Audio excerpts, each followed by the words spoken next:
Well, we're welcoming back Art Bellfield. We sold over 40,000 comic books. That's amazing. I know. You know, and something that surprised me, he did that spoken word poetry. That's an interesting gig.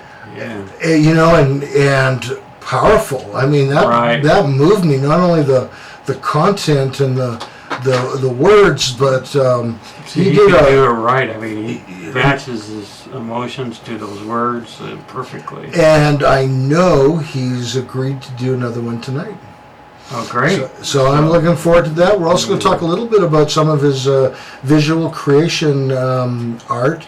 He's done a little more about the poetry slam itself. That he's one of the main founder of the program, isn't he? And that sounds exciting. I mean, this is like a competition. People go and compete in a fun way, delivering heartfelt poetry. So I'm looking forward to hearing that. I thought you were a judge and you gave everybody ones and twos. I probably would. No, I wouldn't. I'd give everyone a 10. I'm like pushover. Two much of a pushover. Just like feeding my dog Peach. She sits there, she's hungry. I'm going to see what a good judge is. Yeah, that's right. That's one of the questions. We're looking forward to talking with Art Bellfield once again. Welcome to the third chair. It is our great pleasure to have Arthur Bellfield back this week. Am I saying your name? Bellfield. Bellfield, like there's a bell in the somewhere field. In the field. Yeah. Okay, Bellfield. All right. Sorry. This is not Peter's first time with trouble with the guests. I have many issues, Art, as you know from last week. Anyway, we have Doug, who is also back, and what we're going to start out is, as people know from last week's episode, Art wears many hats. He's a spoken word artist, a visual artist. He writes comic books and creates characters for them, does some of the sketching work. He has a podcast, and one thing I didn't get to last week that I wanted to mention is we're just going to show a couple of covers from his work, and maybe he can say something briefly about the book or the story as we have. Here's the first one. Agent Solo. Agent Solo. Okay. Agent Solo, created by Raymond Leonard, who's a huge fan of Rob Liefeld, who created Deadpool, Image Comics, fantastic artist. But Agent Solo is about a bionic superhero living in Chicago, fighting Hazard and a lot of different super villains. So very high octane, action-based story. Nice. Black Villains Wanted. And here's the cover of that. Black Villains Wanted. I created this in response because I looked around. There were not that many black supervillains. And the ones that were there, they really weren't that important. So I wanted to tell a story about a guy who gets caught up with a bunch of black supervillains and see what happens. So it's a great story. I put it on Kickstarter. It did over 2,000, and I'm planning on releasing a second volume very soon. Nice. Now here's a fun one, Tainted Love. Did you base this on that song Tainted Love by whoever sings it? I don't know. I did hear the song, but it was not based on that. This was a story about a regular girl who fell in love with a superhero. Her family was like, no, his life's too dangerous. And she just got caught up in the story. Cool fun fact about this, was published by Antarctic Press. Ninja High School, Ben Dunn, Fred Perry, Gold Digger. So that company has a strong legacy within the independent comic book scene, and I was happy to be a part of it. Beautiful. Neat. And again, you write the stories and sometimes create the characters, always create the characters, but you don't do all the final illustration. No. I wish I could. Yeah, it seems like it's almost... How many people do that nowadays? Is that even possible in today's environment to do that? To be a comic book artist? To be the writer and do the artist and do the whole comic book. Would that take too long? It wouldn't, because a lot of artists think they're writers. A lot of writers think they're artists, and sometimes you can meet those skill sets in the middle, and then sometimes it's just exceed at one and you don't exceed at the other. And right now the big fight is with AI art, because now that technology is developing to where it can do sequential artwork, and the comic book artists are worried that they're going to be out of job within the next 3 to 5 years. Sure, here's another one that you did, Wars Chosen. Wars Chosen was my take on an X-Men type covert action team. So it's very 90s influenced. Again, high energy, high just bullets everywhere, powers everywhere. It's a great action story. So do you lean towards then action stories? Yes, I love superheroes. So not too many soppy romance stories. Not yet. I got one in my back pocket. I just haven't wrote it yet. All right. Do the like true romance stories? Do they sell now? I don't know. I mean, we got The Bachelor on TV, so if you can replicate that formula in a comic book form, it might work. Don't steal my ideal if you're watching this. That's where that show belonged in the first place. Yep. In a comic book? Right. It is comical. Yeah. Go ahead. Okay. Changing directions. So, you've shown us on the first episode, and you're going to show us in a couple segments on this episode. You're a spoken word artist. How did you get into that gig? I was always a writer. I wrote poetry. I was influenced by Nikki Giovanni, Saul Williams, just all these wonderful men and women that wrote poetry and expressed themselves. And I didn't know anything about what a spoken word artist is, a slam poet. And then Def Poetry came out. It was follow-up to Def Comedy Jam by Russell Simmons, who I guess we shouldn't even mention his name these days. He got a lot of legal stuff. But that show showed me that poets can be cool, that people want to see these poets expressing themselves. And so I did a search, and I was like, oh, Fort Worth Poetry Slam, what's that? So I ventured there, and I saw people like Mike Gwynn, who is still, fast forward 15, 20 years later, still a part of that poetry scene. And I saw these wonderful men and women, and they sounded amazing on the mic, their words and wordplay, and I wanted to be a part of that. I was like, wow, I didn't know this was a thing. So a spoken word artist is kind of like a poet set to music. Yeah. That's the easiest way to put it. So is it always set to music then, or is that just most commonly done? That's the most common way that separates just somebody doing reciting a spoken word piece. They'll make it more of a song, and they'll set it to music, and they'll add visuals to it, and they'll go perform it, versus somebody just like, hey, I'm going to recite this piece. You know, it's kind of sad. Variety shows used to be popular, and one of the things you used to see on it is someone reciting their poetry, but they kind of gone down to the wayside because I think you had too many variety shows in the 70s and 80s, and it kind of oversaturated the market, and they really haven't come back because people are looking for the dramas and the comedies. And they want the reality shows these days. They want to keep up with the Kardashians. They want their 90-Day Fiancés. They want their trash TV. Even Saturday Night Live, it's been around for 50 years. You know, the viewership has declined over the years for Saturday Night Live. And if you look, there's no other sketch comedy shows even. That's true. You know what? We pick a reality show out of poetry with the contest, because you're going to tell us about your poetry slam that you're the organizer of this? Yes. The Colorado Springs Poetry Slam? Correct. I started the Colorado Springs Poetry Slam back in March. We did our first show in April. And we do it the last Saturday of each month. And it's divided up between this way. We start off with the Poetry Slam, which consists of poets getting on there with original material. They get 3 minutes each with a 10-second grace period. No props, no music, nothing like that. And we pick 5 people randomly from the audience to judge them. And we drop the highest and lowest scores. That's how they get picked. There's 3 rounds, and we crown a winner at the last round. So we start off with a musical guest, normally a local singer-songwriter. Then we do the Poetry Slam. and then we bring that musical guest back. And then we have an open mic just for poets. It's not a mixed mic. Only poets can get on there, and they get 10 minutes each to express themselves. Because everybody don't want to be in a poetry slam. I realize that. Some people are like, I don't like the idea of a competition, even though we make it fun, it's friendly. But some people like it creates anxiety. So it's like, no worries, man. You can participate in the open mic and express yourselves.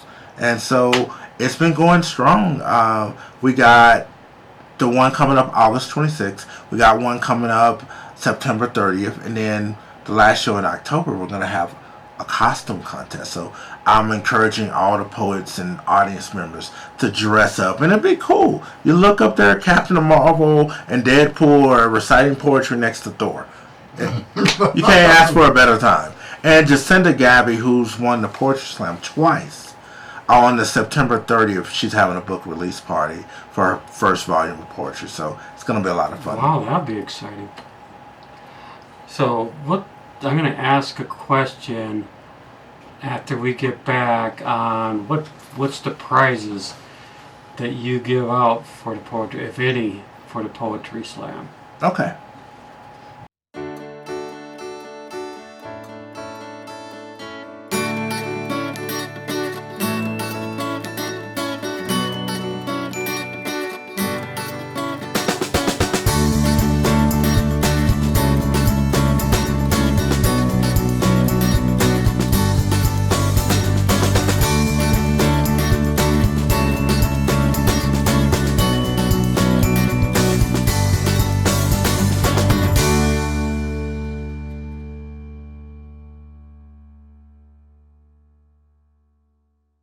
Welcome back to the third chair.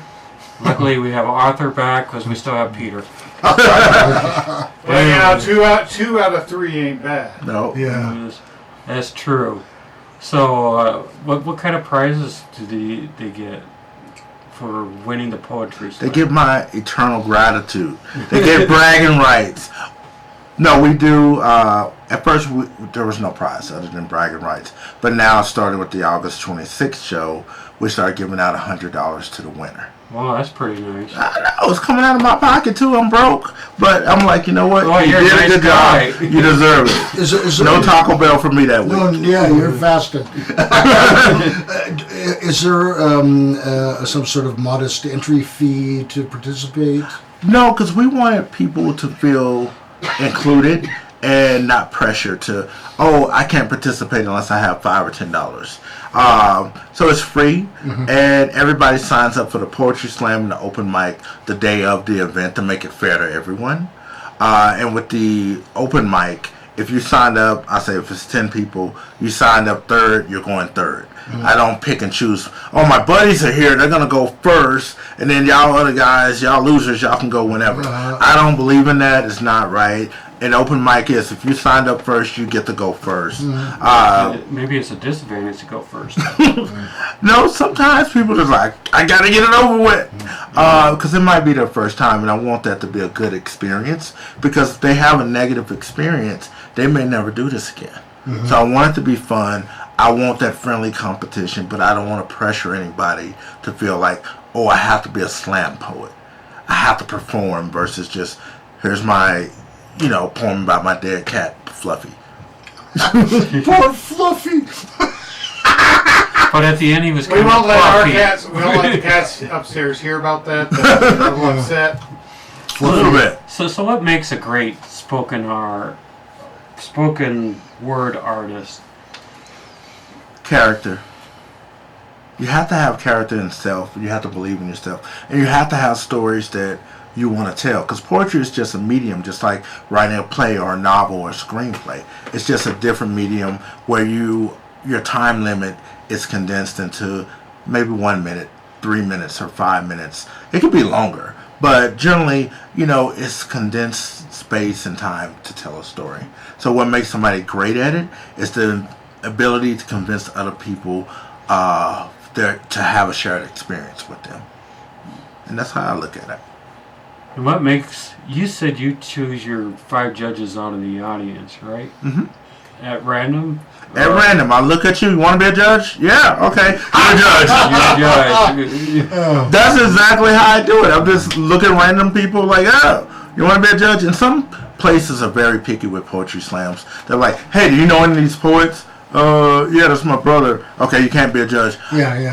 I don't have that kind of time. I'm just like, hey, who want to be a judge? And if I have a T-shirt that says "I accept bribes," probably. But you eliminate you eliminate that problem because you eliminate the high and low score for each contestant. Correct.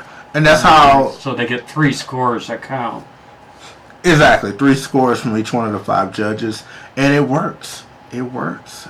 So what makes a good judge? You say, well, that guy really... You got to be able to judge people. That helps.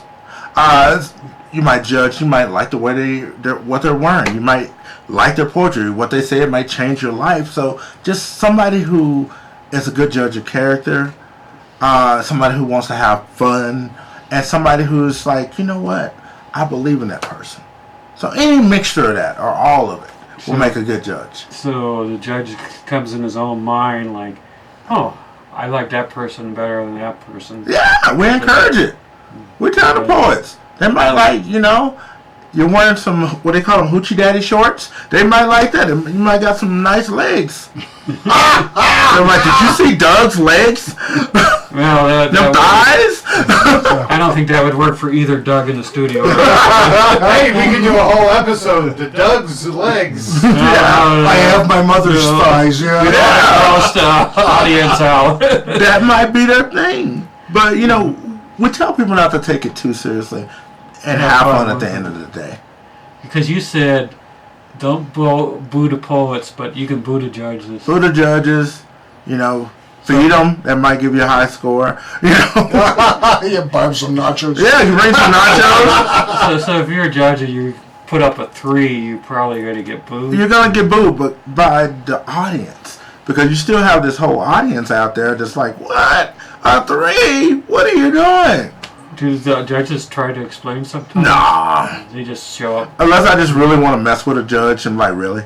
Really? This is what you're scoring this? Like, that changed my life. It made me reconnect with my dad. And you give him a 3, But, we try to have fun with them, because we don't want anybody to feel bad or feel like, oh, the audience is booing me because I gave this person a low score. We want them to have, fun. Because they'll come back. They'll tell their friends, oh, I was a judge at the Poetry Slam. Oh, for real? Yeah, it was a good time. Wow. If I was a judge, I'd be wanting to hear content and emotional delivery that moved me and made me think about life or whatever the topic was that they're presenting. So maybe I'd be too tough. I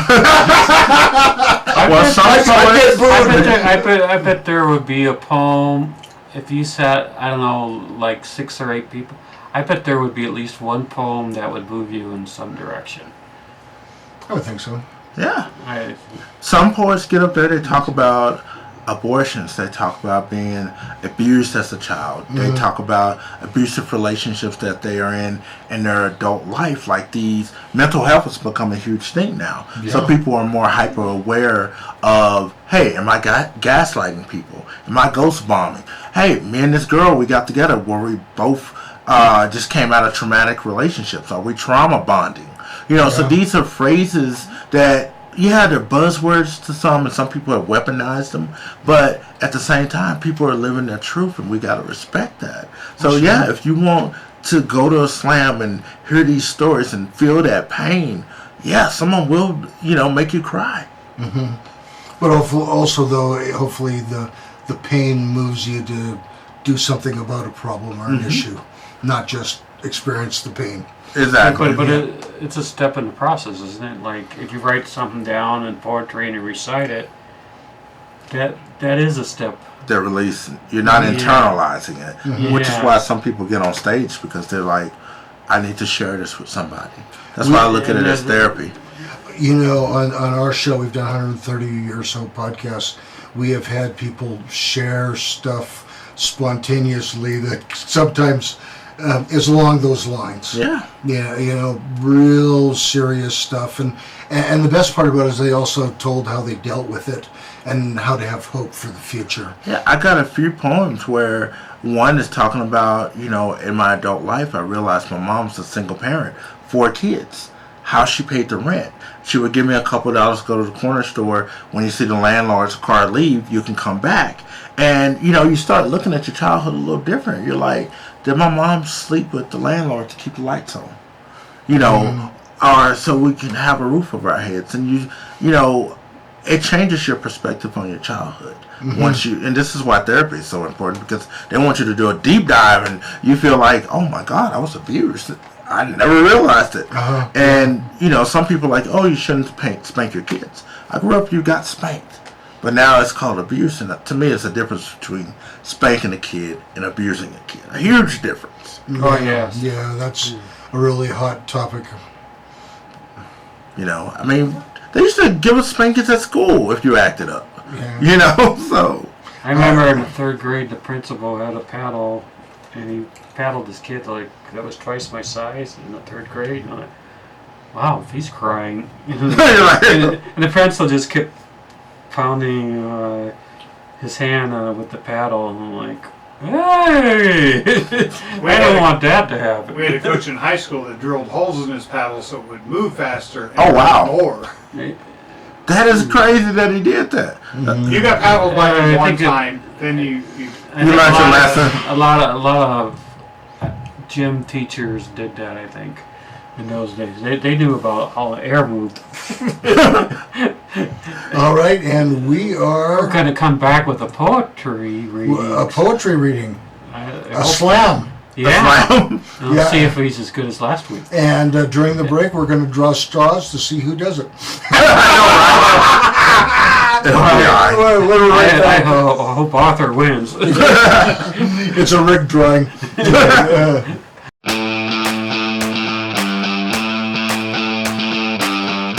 Hi, Peter and Doug here from the Third Chair. We're looking for a win-win situation. We want to keep these videos put up on a weekly basis, and we want to help you succeed with your business adventure. And we've brought up as a show a lot of important issues that people are interested in. And we brought up a lot of local actors and artists and bringing them forward, which helps them as well as our audience members in finding some of these things. So there is an email on the screen. Send us a note if you're interested in knowing about some of our sponsorship packages.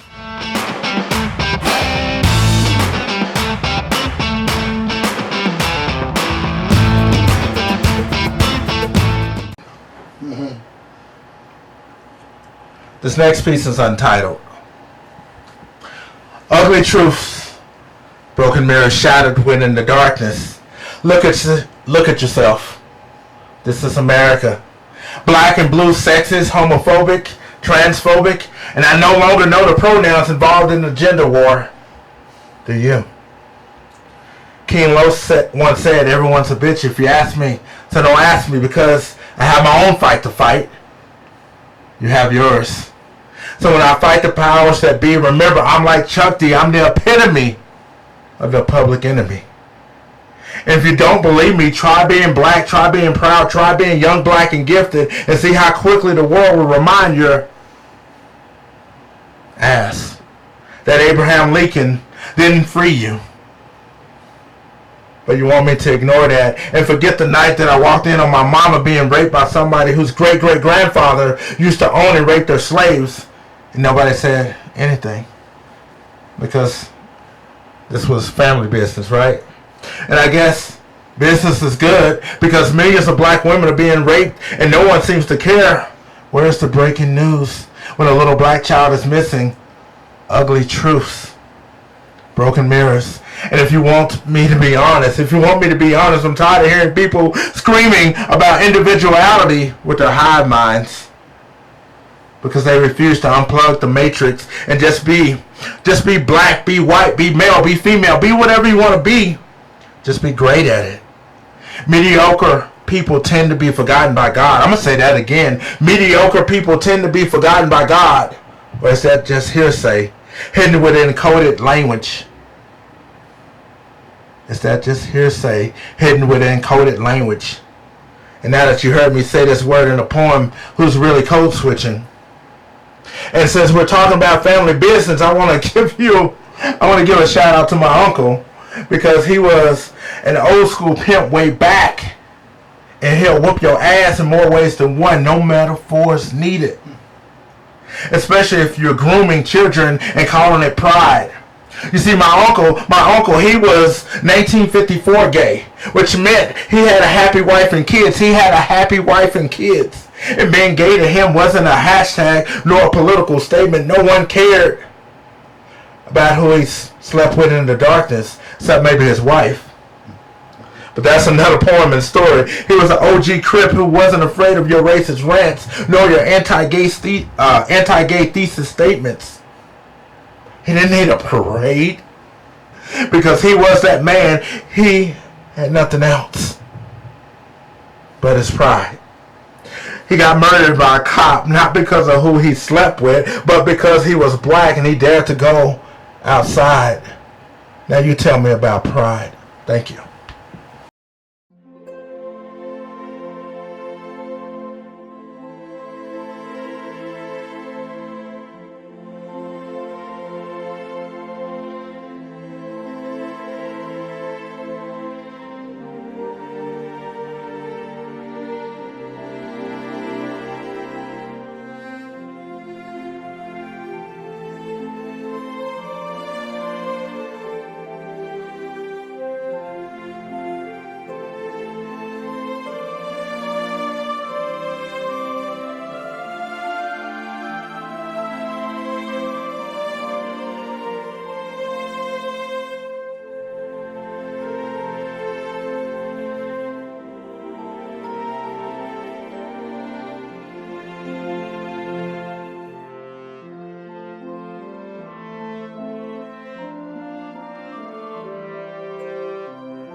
Welcome back to the third chair. Peter has some questions, or do you?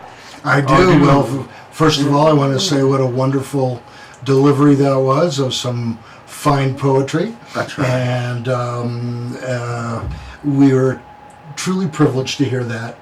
I do have some questions because you wear many hats, so we're going to change to the direction of podcasting. Okay.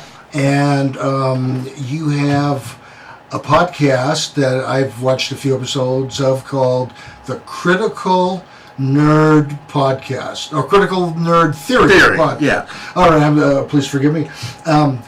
Really interesting name. How did you come up with that? Originally, it was called That Indie Comics Guy, and I just talked about comic books. How to make comic books, how to sell comic books, things of that nature. What's going on in the comic book industry. But I felt constricted to just talking about comic books. And I had watched this program. It was about critical nerd theory. It's the name of my show. Critical race theory, and which is a hot topic in schools. Some people want it taught, some people don't. But it was a cool name, so I was like, well, I'm just going to call it critical nerd theory and make that my own thing. Has nothing to do with critical race theory, but I want to talk about things from my perspective. I'm a nerdy black guy living in Colorado. Not that much diversity and inclusion here. I have unique experiences, but I also have shared experiences that people, no matter what race, gender, or whatever, they all have. we all been bullied or been the bully, or vice versa at times. We all have, loved the girl that didn't love us back. We all had those shared experiences. So I changed the name to Critical Nerd Theory because I wanted to talk about these broad topics. If I want to talk about fires in Hawaii, cool, I can do that. If I want to talk about, I went on a date and she catfished me, I can do that. But if I want to talk about pop culture still, I can do that. And so far, the audience has grown. We almost got 1,000 subscribers. I got monetized a few weeks ago. So it's like now I'm a part of that YouTube partnership program. And now I just need to, of course with YouTube, you got to get your watch time up. You got to get your subscribers up. And all these things. And I've learned so much about the analytics and keeping people engaged and things of that nature. And just looking to grow it. Do you have like the 4 pillars of critical nerd theory? Do you have some foundational beliefs of how you define that, or is that stretching? I'm stretching a little, but to me, because some people call it gatekeeping, where you might be a fan of Star Wars. Love Star Wars. But this woman over here, she's seen a couple movies, and you're like, you're not a real fan. You only seen 2 movies. You never watched the original trilogy. How dare you call yourself a Star Wars fan? You got a lot of that.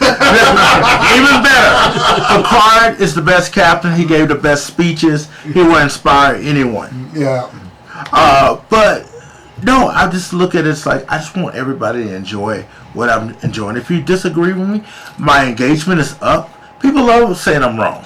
And I'm like, okay, engagement. Why do you think I'm wrong? Let's have that conversation. How long have you been doing this? And do you have a studio that you use, or do you set up at home, or what do you do? I've been hosting this show for 2 years. I just do it out in my living room, set up my equipment, and I just go turn the camera on. At first, bad audio issues. Nobody can hear me. So I have to adjust that, get a condenser mic and all that fun stuff. Right.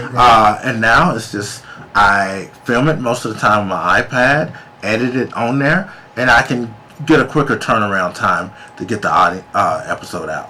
So what's your goal in terms of number of episodes per week or per month? Do you have a certain number you're shooting for? I generally release 1 episode a month. I mean, not a month, a week. That's generally. And generally I have a production day where I'll do what I call bulk production, where I'll film several episodes and then I'll chop those episodes into YouTube shorts. That way, before I release the episodes, the shorts are already there. They're getting views. And then sometimes I'll release part of the episode as well, and that way I'm teasing the audience and they're waiting for the full episode. Sweet. And how do you pick your topics? Do you have a broad list that you're already thinking about that you want to get to, or is it more what's happening in the world during that week, or a combination? How do you decide on that? I have a whiteboard where I put topics. There are trending topics, and then I have the other one, things I want to talk about. The trending topics are what's going to pick up on the YouTube algorithm. I already know that. So I already know it's like, hey, this is trending. A lot of YouTubers are talking about this. If I do a video, it can be picked up by the algorithm and get more views. Then I got things that, I want to talk about this. And I'll make those videos. So I already know going in, those videos are not going to perform as well as the other ones that are trending, that are favorable to the algorithm. Do you incorporate guests as a general rule, or is it more a solo monologue? I used to have a lot of guests. I walked away from that except when I do a YouTube live video. And that way, same thing, if I do a live video, it's an hour, 2 hours, I'm chopping that baby up. Because some people, they may not watch the full episode. They may watch the first 15. And the golden stuff's in the last 15 minutes. So I want everybody to get a chance to see that last 15 minutes, which is why I chop it up in bits and pieces, because everybody's not going to sit around for an hour or 2 and watch the full video. Gotcha. And will comic books still remain a vital part of discussion? Because you seem pretty passionate about that whole area of comics. Comics part will never go away because I still actively host panels on comic books. I still write comic books. So that's still going to be a part of who I am and a part of the show. That's never going. Because I never want to alienate that core audience that I built. No. I'm just expanding on the audience. I watched some clips from a few of them. It may have been some of your shorts. You threw out some really interesting ideas. I'd like you to comment on them if you would. Okay. No one is reading crowd-funded comics. They're not. Because what happens is you have this guy, it's like, I'm going to do a Kickstarter. And the people that are backing it, fellow creators, because they hope, hey, if I back Doug's comic book project, he's going to turn around and back mine. That's the hope. Even though Doug's like, I never said I'm backing your stuff. But that's the hope and the idea behind it. Then friends and family. There's not a lot of just regular, random comic book readers hanging around Kickstarter or hanging around Indiegogo or any of these crowdfunding sites. That's why I say nobody reads them. Because it's like, yeah, you got 68 backers or 100 backers. How many of those are creators? How many are friends or families or people you know? Yeah. And that's going to account for the vast majority of them. So if it's friends and family, that's the vast majority. You haven't reached the other people who would actually be responsible for making it go. Exactly. On the bigger scale. People that just want to read comics, they have no association with you, those numbers are going to be low. All right. Here's another comment you made. I thought it was a very brave one, Art. Is the writer's strike because Hollywood is too woke? It's a good question, yeah. Yeah, because you have a lot of podcasters, blogs, YouTubers. They are carrying the narrative that since there's more diversity in movies and televisions, nobody's supporting these movies or these TV shows. They're like, oh, everybody's gay now. Nobody wants to see that. Yeah, there are millions of gay people. They want to see that. There's millions of straight people. They don't care if the characters are gay, straight, or whatever. They just want to see a good movie. Mm-hmm. But their narrative, if a movie doesn't make X amount of millions, it's a failure. Mm-hmm. And it's because, that's because they got all them women up there. Well, the story's about women, about sisters. That's why all these women are in this movie. And that's that narrative that people are pushing, that everything is too progressive, too woke, too left. That's why things are failing. That's why they have a writer's strike right now. And I'm like, so it has nothing to do with what they're getting paid? It has nothing to do with they were like, I'm like, no, I think it's about what they're getting paid. Yeah. Most actors don't, I mean, we always think actors are making the millions and millions. The average actor is sleeping in their car and hoping they can get enough gigs to some of the writers to have nothing. They're living paycheck to paycheck. Paycheck to paycheck. Yeah. They might have done a cameo appearance in Everybody Loves Raymond 5 years ago and have never gotten television work since then. Yeah. Well, you see some people's career. You look at IMDb, and they do something in 2015, and then 2018, and 2021. Yeah, and they're working as a waiter in between, or a plumber, or whatever they can do. It's a hard gig. It's hard. That's why I like the fact that you have platforms like YouTube, Twitch, and Kick, and Rumble, where people are making their own content. Mm-hmm. And they're building their own audience. Mm-hmm. And then you build that audience, people will come to you. Mm-hmm. Independent filmmakers, like independent comic writers. Yeah. And we'll have more independent thought when we come right back.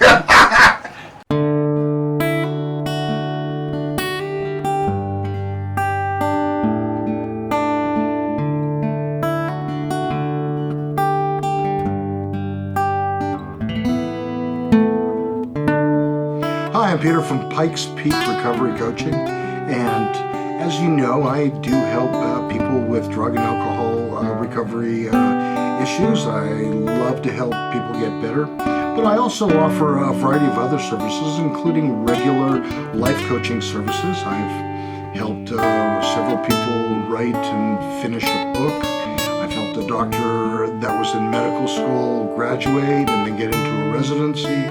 And I also actually have quite a background in mathematics, and I do some math tutoring for the GED as well as the ASVAB for those that are thinking about a career in the military. So my contact information is on the screen.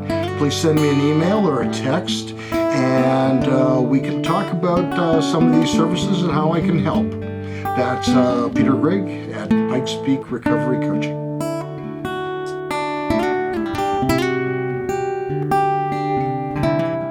Welcome back to the third chair. This is the third chair. You're the third chair. You're the most important person on the show. Now we're Certainly not more important We're than not Peter. mathematicians. Some people will go 1, 2, 3, wait, 1. No, 3 is in the middle. We don't pay math rules. But Peter's here, but Arthur, I have a question for you. Okay. If you were given one comic book character or group or something like that, and they say, run with a series for us, what would you do? Without a doubt, I would love to write the X-Men. Right now, they're in this weird stage where they're all on the island, like Lord of the Flies or whatever, just singing Kumbaya. I want to bring X-Men back to what it was when Chris Claremont was the writer for 17 years, where it was about being different and being feared and hated just because of how you were born. I want to bring the X-Men back to that, where they wasn't hanging around in costumes and stuff like that. They were just the outcasts. They were still like, you know what? We love everybody, man. And I want to bring X-Men back to its core. And Kind of like in the movies. I mean, yes, they were superheroes, but they weren't popular superheroes. they weren't popular. They were not perfect. So I want to bring the X-Men back to that and tell new stories that will attract the next generation of comic book fans. Now, let's say I want to get involved in your poetry slam and wanted to contact you. How would I contact you about that? Easiest way, we have a Facebook group. Oddly enough, it's called Colorado Springs Poetry Slam. There you go. Easy name to remember. We also have a website, ColoradoSpringsPoetrySlam.com. That's the easiest way. Or just hit me up on Instagram, Arthur Writes Stuff. Again, the Poetry Slam's done once a month. The last Saturday of the month, we have one show coming up September 30th. And we also have a poetry book release the same day by Jacinda Gabby. That's going to start at 5. Poetry Slam's going to start at 7. Then we're going to have an open mic afterwards. And where's the location? Oh, at Ultra Flat Black in Old Colorado City. Is it always there? It's always at Ultra Flat Black. Yeah, we've been there. Didn't we film somebody there? One of the. We filmed Hayes here. But he had his artwork up there. Yeah. Well, no, he does tattoo work. But he had some pictures too, did he not? Yeah, he's got a few, but he mostly does that. He mostly does tattoos, and he does the 719 project where they take old buildings and make them look decent with some art. I like that. I like that a lot. Yeah. It's one of the good things that graffiti artists are doing in town. Now I know also, and we didn't talk about it. We'll put a picture of it up. But some of your visual artist work, you made stickers for somebody, and I have it over there, but producer Doug will put it up on the screen. Is that something you commission out if somebody is an artist and would like some original sticker creation work? Is that something you engage in, or is what's the deal with that? What's the deal with that? That's a good way of saying. I'm a visual artist. A lot of people don't realize that I'm also not only a writer, podcaster, idol of millions. I'm also a visual artist. So I do a lot of prints, a lot of original work, artwork on canvas, and also make stickers and magnets. My ex-wife and I, before the cheating, we had a company called Recycle Culture, and we would go to flea markets, craft festivals, art festivals, music festivals, and we would sell t-shirts and all kind of artwork. And it's how I get a lot of my extra money, is through my artwork. So again, hit me up, Arthur Writes Stuff on Instagram, If you want some stickers, any kind of artwork, check it out. And I do custom commissions from time to time. Nice. And we'll put some pictures up of your artwork Thank you. as well. I noticed you've posted, they're all off your Instagram, some of your cartoon work and the sticker work, which is really fantastic. Thank you. Well, thank you for being Multi-talented. here. All right, thank you. Is this how you do it here? Yes, yeah. You've been an awesome guest. We didn't get a chance to talk about the fact that you've done some writing and script work, and you've got some IMBD credit. So I had noticed that you got some credit for some type of Star Trek or Star Wars. No, it's Star Trek. It was a fan film. Yeah, I saw that. Yeah, so so you're very talented. There's other things we're going to talk about, but we had a great conversation about indie comics. I thoroughly enjoyed that, and thank you for watching. Please like, share, subscribe, and hit the bell notification icon so you know when we've uploaded another episode. Good night from everyone here at the Third Chair.